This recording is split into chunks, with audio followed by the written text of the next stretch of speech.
नमस्ते हरि भक्तों। श्रीमद् भगवत गीता के ज्ञान पर असंख्य लोगों ने काम किया है। जाने कितनी ही गीता आपने सुनी भी होगी, परंतु मैं मधुश्री केजरीवाल आपके सामने प्रस्तुत कर रही हूँ एक और व्याख्या की छोटी सी कोशिश। पसंद आए तो आशीर्वाद चाहूंगी। क्या विशेष है इस गीता में? गीता में अत्यंत विशेष है श्री कृष्ण। मेरा खास प्रयास है कि हमें आज के जमाने में ये ग्रंथ रास्ता दिखाएं, आसानी से गीता को हम सब समझ पाए और अपने रोजमर्रा के जीवन में इसका उपयोग कर पाए। वैसे गीता के बारे में जितना कुछ कहा गया है, सुना गया है, लिखा गया है, शायद ही किसी और धर्म ग्रंथ के बारे में लिखा गया हो। ऐसा क्या खास है गीता में कि समय समय पर यह और भी आवश्यक और मार्गदर्शक होती जा रही है। विदेशों में कई स्कूलों में गीता पाठ्यक्रम में शामिल है। एकदम साधारण भाषा में कहे तो भगवत गीता उत्तर है दुनिया के हर प्रश्न का। ऐसा कोई प्रश्न नहीं जिसका उत्तर श्री कृष्ण भगवत गीता में नहीं देते। मन मस्तिष्क में आई कोई भी शंका, परेशानी, चिंता, किसी भी तरह का आवेग, दुविधा, समस्या, सबका हल है श्रीमद् भगवत गीता में। गीता में श्री कृष्ण अर्जुन के सारथी है। हमें भी अपने जीवन में श्री कृष्ण को सारथी मान के उनके द्वारा कही गई हर बात को समझ के अमल करना है। विश्व साहित्य में श्रीमद् भगवत गीता का अद्वितीय स्थान है। गीता का तात्पर्य वासुदेवः सर्वम में है। जिनके पास न विद्या है, न धन है, न कोई सहारा है, जिसमें न कोई गुण है, न वेद शास्त्रों का ज्ञान है, जिनको संसार के लोगों ने पापी समझकर त्याग दिया है, ऐसे मनुष्य भी जिन शरणागत बालक प्रभु की शरण लेकर संत बन जाते हैं और मुक्त हो जाते हैं, उन विश्वविख्यात गुणों वाले अमलात्मा यदुनाथ भगवान श्री कृष्ण को मैं प्रणाम करती हूँ। भगवान श्री कृष्ण और मनुष्यों में श्रेष्ठ अर्जुन को, सरस्वती जी को और वेद व्यास जी को नमन करती हूँ। आइए मैं मधुश्री केजरीवाल आपको ले चलती हूँ भगवत गीता के 18 अध्यायों के सफर पर। पहला अध्याय अर्जुन विषाद योग, जो कि धृतराष्ट्र के सवाल से शुरू होता है। उसके बाद कौरवों और पांडवों दोनों पक्षों के शूरवीरों का उसमें वर्णन है। तदुपरांत शंखवादन और अंत में अर्जुन के विषाद से अध्याय की समाप्ति है। ओम श्री परमात्मने नमः। अथ प्रथमो अध्यायः। धृतराष्ट्र उवाच धर्मक्षेत्रे कुरुक्षेत्रे समवेतायुयुत्सव मामका पांडवाश्चैव किं कुर्वत संजय। धृतराष्ट्र संजय से पूछते हैं, धर्मभूमि कुरुक्षेत्र में युद्ध के लिए एकत्र मेरे और पांडु के पुत्र क्या कर रहे हैं? युद्ध स्थल में आखिर हो क्या रहा है? धृतराष्ट्र अंधे थे, देख नहीं सकते थे। संजय दिव्य दृष्टि द्वारा युद्ध स्थल में देखकर धृतराष्ट्र को युद्ध का हाल बता रहे थे। कुरुक्षेत्र में देवताओं ने यज्ञ किया था। राजा कुरु ने यहाँ तपस्या की थी। यज्ञ आदि धर्ममय कार्य होने से तथा राजा कुरु की तपस्या भूमि होने से इसको धर्म भूमि कुरुक्षेत्र कहा गया है।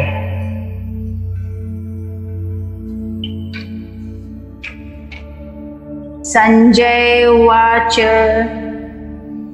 दृष्ट्वा तु पांडवानीकं व्यूढं दुर्योधनस्तदा आचार्यमुपसंगम्य राजा वचनमब्रवीत्। पांडवों की वज्रव्यूह से खड़ी सेना को देखने का तात्पर्य है कि पांडवों की सेना बड़ी ही सुचारू रूप से और एक भाव से खड़ी थी, अर्थात उनके सैनिकों में मतभेद नहीं था। उनके पक्ष में धर्म और भगवान श्री कृष्ण थे। संख्या में कम होने पर भी पांडवों की सेना का तेज था जो बहुत असरदार था। इसका दुर्योधन पर भी बड़ा असर पड़ा, जिससे वह द्रोणाचार्य के पास जाकर नीति युक्त गंभीर वचन बोलता है। द्रोणाचार्य के पास जाकर दुर्योधन क्या वचन बोला, इसको आगे के श्लोक में बताते हैं। पश्येतां पांडुपुत्राणाम् आचार्य महतीं चमूं व्यूढां द्रुपदपुत्रेण तव शिष्येण धीमता। तव शिष्येण धीमता पदों से दुर्योधन का भाव यह है कि आपका शिष्य धृष्टद्युम्न इतना बुद्धिमान है कि उसने आपको मारने के लिए आपसे ही अस्त्र शस्त्र की विद्या सीखी है। दुर्योधन द्रुपद पुत्रेन शब्द प्रयोग करके द्रोणाचार्य के साथ द्रुपद का जो वैर भाव था वह याद दिला रहा है। दुर्योधन कहता है, जिन पांडवों पर आप स्नेह रखते हैं उन्हीं पांडवों ने आपके प्रतिपक्ष में खास आपको मारने वाले द्रुपद पुत्र को सेनापति बनाकर व्यूह रचना करने का अधिकार दिया है। पांडवों की सेना में एकता के कारण थोड़ी सेना भी बल और उत्साह में बड़ी मालूम दे रही थी। द्रोणाचार्य से पांडवों की सेना देखने के लिए प्रार्थना करके अब दुर्योधन उन्हें पांडव सेना के महारथियों को दिखाता है। अत्र शूरा महेश्वासा भीमार्जुन समायुधि युयुधानो विराटश्च द्रुपदश्च महारथ धृष्टकेतुश्चेकितान् काशीराजश्च वीरवान् पुरुजित कुन्ती भोजश्च शैब्यश्च नरपुङ्गव युधामन्युश्च विक्रान्त उत्तमौजाश्च वीरवान् सौभद्रो द्रौपदेयाश्च सर्व एव महारथा। युयुधान ने अर्जुन से अस्त्र शस्त्र की विद्या सीखी थी, जो शास्त्र और शस्त्र विद्या दोनों में प्रवीण है और युद्ध में अकेले ही एक साथ 10,000 धनुर्धारी योद्धाओं का संचालन कर सकता है। उस वीर पुरुष को महारथी कहते हैं। ऐसे बहुत से महारथी पांडव सेना में खड़े हैं। द्रोणाचार्य के मन में पांडवों के प्रति द्वेष पैदा करने और युद्ध के लिए जोश दिलाने के लिए दुर्योधन ने पांडव सेना की विशेषता बताई। अस्माकं तु विशिष्टा ये तान्नि बोध द्विजोत्तम नायका मम सैन्यस्य संज्ञार्थं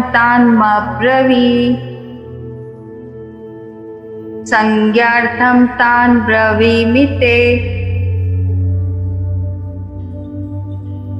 दुर्योधन द्रोणाचार्य से कहता है कि जैसे पांडवों की सेना में श्रेष्ठ महारथी हैं, ऐसे ही हमारी सेना में भी उनसे कम विशेषता वाले महारथी नहीं है। हमारा पक्ष भी कमजोर नहीं है। अपना पक्ष जितना भी सबल हो, पर शत्रु पक्ष को कमजोर नहीं समझना चाहिए और अपने में उपेक्षा, उदासीनता की भावना किंचित मात्र भी नहीं आने देना चाहिए। भवान् भीष्मश्च कर्णश्च कृपश्च समेतिञ्जय अश्वत्थामा विकर्णश्च सौमदत्तिस्तथैव च। यहाँ इन शूरवीरों के नाम लेने में दुर्योधन का यह भाव है कि हे आचार्य, अगर आप और पितामह भीष्म दोनों में से कोई एक भी अपनी पूरी शक्ति लगाकर युद्ध करे तो देवता, यक्ष, राक्षस, मनुष्य आदि में ऐसा कोई भी नहीं है जो कि आपके सामने टिक सके। हमारी सेना में आप, भीष्म, कर्ण, कृपाचार्य आदि जैसे महान पराक्रमी शूरवीर हैं। ऐसे पांडवों की सेना में देखने में नहीं आते। हमारी सेना में कृपाचार्य और अश्वत्थामा ये 2 चिरंजीवी हैं, जबकि पांडवों की सेना में ऐसा एक भी नहीं है।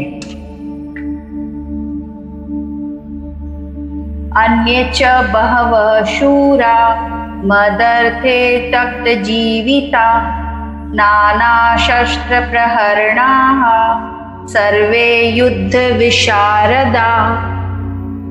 दुर्योधन द्रोणाचार्य से कह रहे हैं, मैंने अभी तक अपनी सेना के जितने शूरवीरों के नाम लिए हैं, उनके अतिरिक्त भी हमारी सेना में बाहलिक, शल्य, भगदत्त, जयद्रथ आदि बहुत से शूरवीर महारथी हैं, जो मेरी विजय के लिए मर भले ही जाए पर युद्ध से हटेंगे नहीं। ये सभी महारथी तलवार, गदा, त्रिशूल आदि नाना प्रकार के शस्त्रों की कला में निपुण है और हाथ से फेंक कर प्रहार करने वाले बाण, तोमर, शक्ति आदि अस्त्रों की कला में भी निपुण है। दुर्योधन की बातें सुनकर जब द्रोणाचार्य कुछ भी नहीं बोले, तब अपनी चालाकी न चल सकने से दुर्योधन के मन में क्या विचार आता है, इसको संजय आगे के श्लोक में कहते हैं।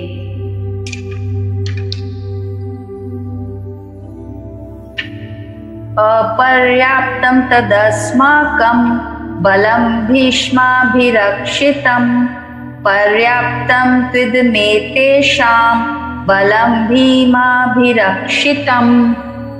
द्रोणाचार्य को चुप देखकर दुर्योधन के मन में विचार हुआ कि वास्तव में हमारी सेना पांडवों की अपेक्षा बड़ी होने पर भी पांडवों पर विजय प्राप्त करने में है तो असमर्थ ही। कारण कि हमारी सेना में मतभेद है, उसमें इतनी एकता, निर्भयता भी संकोचता नहीं है जितनी कि पांडवों की सेना में। हमारी सेना के मुख्य संरक्षक पितामह भीष्म उभय पक्षपाती है, अर्थात उनके भीतर कौरव और पांडव दोनों सेनाओं का पक्ष है। वे कृष्ण के बड़े भक्त हैं, उनके हृदय में युधिष्ठिर का बड़ा आदर है, अर्जुन पर भी उनका बड़ा स्नेह है। इसलिए वे हमारे पक्ष में रहते हुए भी भीतर से पांडवों का भला चाहते हैं। ऐसी दशा में हमारी सेना पांडवों के मुकाबले में कैसे समर्थ हो सकती है? परंतु पांडवों की सेना हमारे पर विजय करने में समर्थ है, क्योंकि उनकी सेना में मतभेद नहीं है। इनकी सेना का संरक्षक बलवान भीमसेन है, जिसका शरीर वज्र के समान मजबूत है, जो बचपन से ही मुझे हराते आया है। भीम अकेला ही मेरे सही 100 भाइयों को मारने की प्रतिज्ञा कर चुका है। भीमसेन पांडवों की सेना का संरक्षक है। यह सेना वास्तव में समर्थ है। अब दुर्योधन पितामह भीष्म को प्रसन्न करने के लिए अपनी सेना के सभी महारथियों से कहता है आगे के श्लोक में।